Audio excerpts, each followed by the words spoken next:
Bonjour et bienvenue sur Galaplomb pour cette nouvelle vidéo. Alors nous allons parler de East Texas University. C'est un supplément pour Savage Worlds Adventure Edition, c'est-à-dire la dernière édition de Savage Worlds.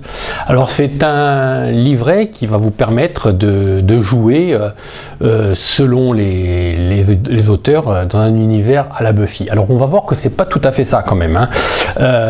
C'est un univers fantastique, contemporain, horrifique, mais il y a beaucoup plus d'éléments que dans la mythologie de Buffy contre les vampires. Donc on va voir un petit peu de quoi il en ressort. Alors East Texas University, c'est un supplément qui va faire jouer.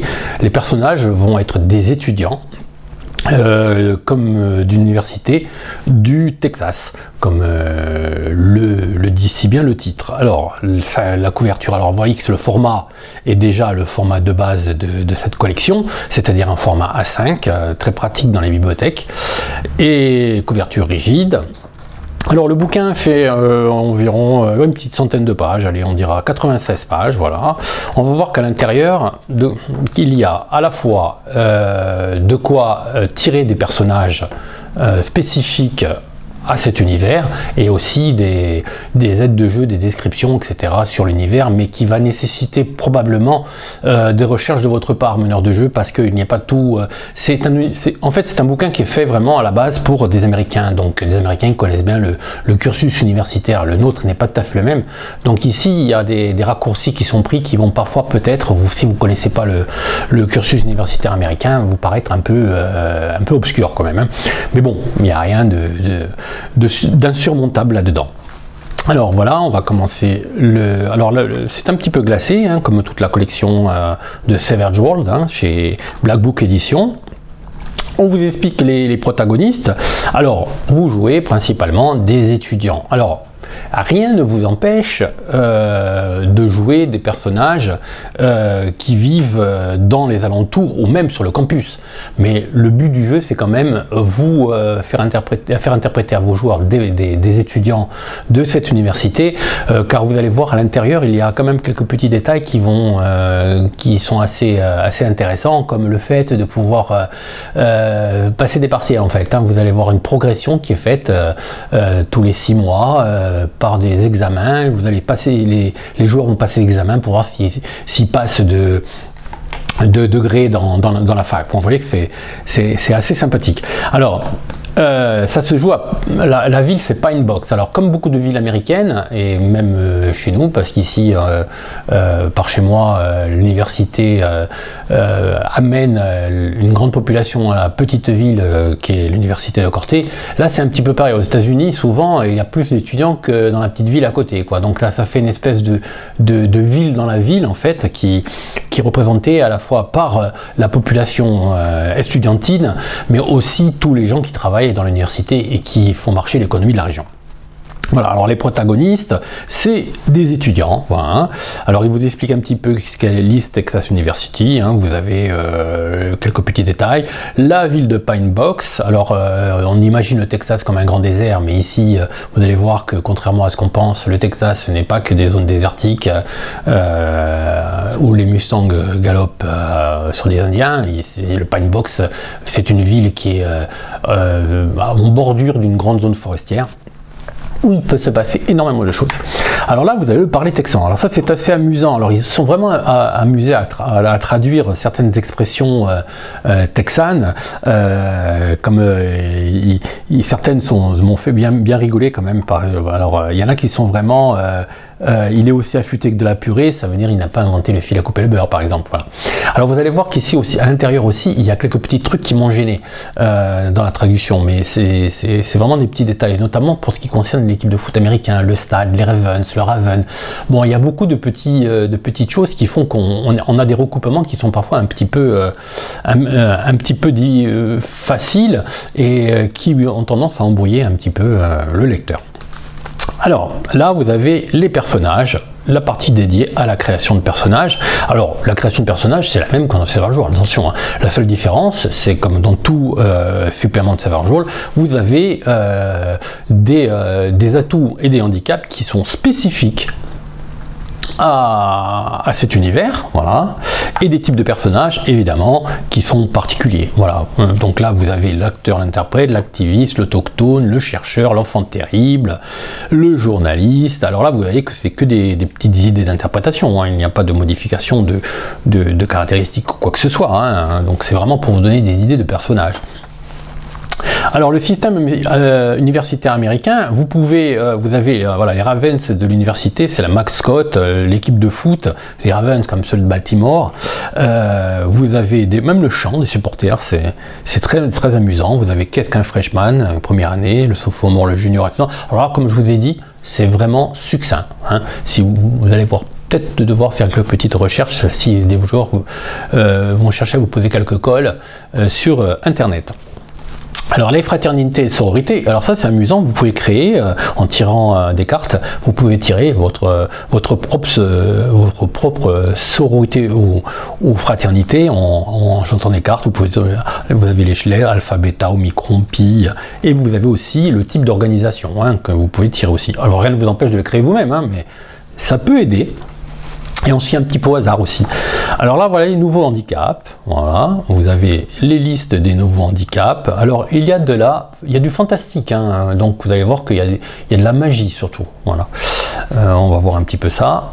Maudit, majeur, vous avez les nouveaux atouts. Le chouchou local, l'expert en examen, vous avez l'étudiant riche. Voilà. Alors là, vous avez, bon, si vous connaissez Savage World Adventure Edition, on ne va pas s'attarder dessus, hein. Il y a les prérequis pour pouvoir apprendre ses atouts, etc. Voilà. Les atouts professionnels, les équipements, les outils, les armes, le port d'armes, comment ça fonctionne au Texas. Vous allez voir que c'est pas si... C'est plus toléré en Europe, certes, qu'en France encore plus, mais on ne peut pas faire n'importe quoi non plus.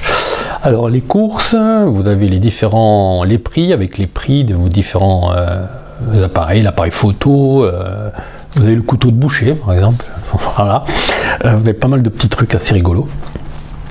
Alors arc et pistolet, voilà. Comment se déplacer au Texas? Voilà, les véhicules, parce que c'est très difficile, c'est un milieu rural, c'est très difficile de se déplacer au Texas sans user d'un véhicule, hein. Voilà, donc vous pouvez avoir en fonction de votre niveau de vie, de votre classe sociale, vous allez avoir accès à différents véhicules. Les règles d'univers, alors ça c'est pas mal. Vous avez la scolarité et les examens. Comment ça marche? Vous avez la difficulté d'examen. Alors vous allez passer un test à la fin de chaque période en fait de jeu qui va considérer comme être la période d'examen. Vous allez passer un test. La difficulté du test, vous l'avez ici, hein. Quand vous êtes senior, c'est plus compliqué, évidemment.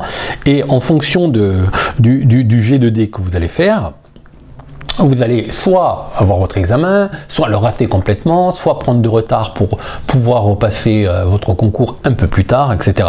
Voilà, donc c'est bien foutu, moi j'ai trouvé ça pas mal, hein. C'est le jet de compétences de spécialité en fonction de la spécialité que vous choisissez. Vous pouvez changer de spécialité en cours du cursus. Enfin, c'est bien fait tout ça, hein, en fonction du examen réussi. Vous pouvez lancer aussi un dé pour voir si vous avez vraiment réussi dans votre examen de manière admirable ou sur le fil. Voilà.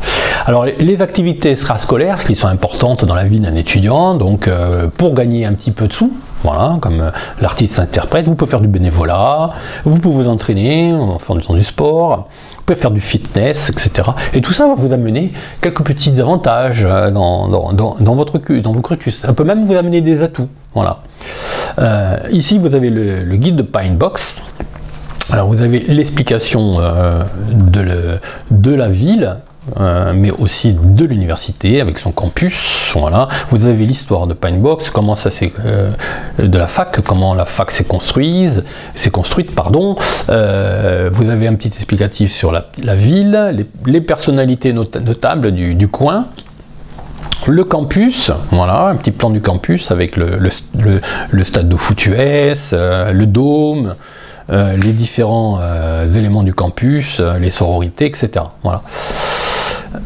Là, un plan plus large où l'on voit ici la ville et ici vous voyez la faculté. Alors vous voyez là quand même l'importance de la faculté par rapport à la taille de la ville, hein. Alors East Texas University.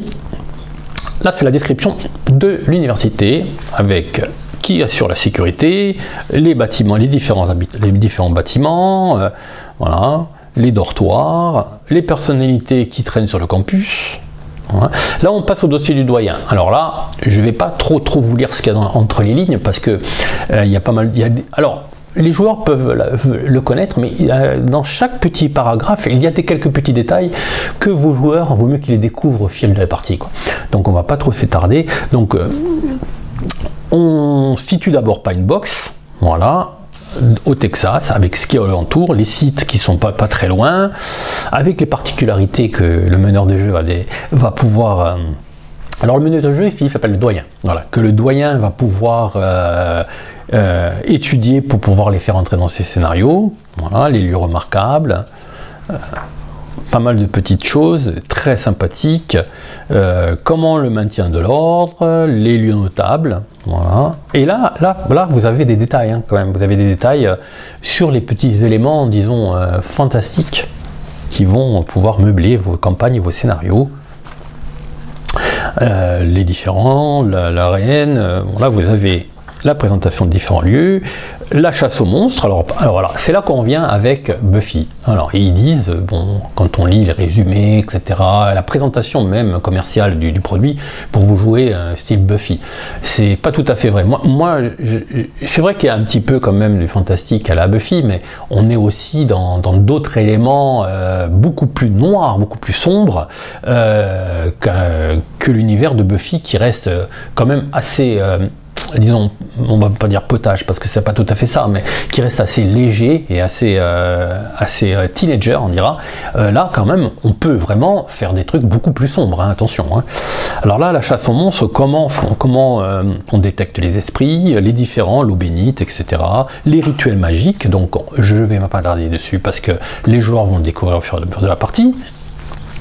Les générateurs, voilà, la magie noire, les pouvoirs. Alors là vous avez des listes de sorts comme un bon vieux jeu de rôle fantastique, voilà, voilà, vous avez des sorts, voilà, les rituels sous un autre nom, et le générateur d'aventure, parce que il n'y a pas de scénario dans ce livret, hein. Bon, évidemment vous avez d'autres éléments qui, dans cette gamme, qui permettent d'avoir des scénarios, mais ici il n'y en a pas, hein. C'est juste un livre de règles, mais il y a quand même un générateur d'aventure. Vous lancez lancez pas des dés, on est à Savage World quand même, vous tirez des cartes, et en fonction des cartes, vous pouvez construire un petit scénario comme ça, rapidement, avec les lieux, avec les éléments qu'on peut trouver, les créatures que vous pouvez rencontrer, etc. Vous avez même des exemples. Voilà. Les phénomènes paranormaux, vous pouvez, alors vos personnages se baladent sur le campus et d'un coup, pof, un phénomène paranormal, vous pouvez tirer une carte et vous avez à peu près ce qui peut leur arriver, vous n'avez plus qu'à meubler dessus. Un générateur de fêtes, parce que bon, qui dit étudiant dit fête. Voilà. Les péripéties de recherche, quand les étudiants vont faire des recherches sur le campus, etc. Voilà. Les personnages et créatures. Et là, vous avez les personnages principaux de la faculté plutôt que de la ville, mais aussi de la ville, c'est vrai, je vous ai dit des bêtises, de la ville, et vous avez aussi un peu plus loin des personnages, des PNJ que vous pouvez utiliser, des créatures que vous pouvez mettre dans votre scénario ou pas, ouais, en fonction de la couleur que vous voulez dans votre scénario. Vous pouvez vous pouvez faire une chasse aux démons, vous pouvez faire un peu ce que vous voulez, hein. Voilà. Les fantômes. Voilà. Voilà. Alors ça c'est le bouquin d'univers et de règles de création de personnages.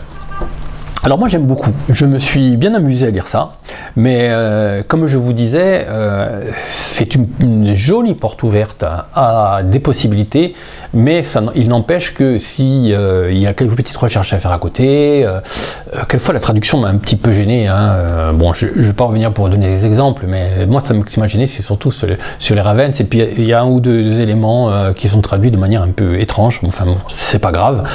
À part ça, ce petit bouquin, franchement, c'est un petit bijou sympathique si vous voulez faire jouer Savage Worlds dans un univers fantastique, estudiantin.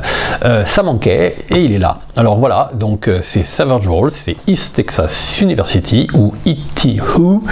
Alors ETU, c'est chez Black Book Edition. Voilà. Et vous pouvez dorénavant le trouver dans toutes les boutiques.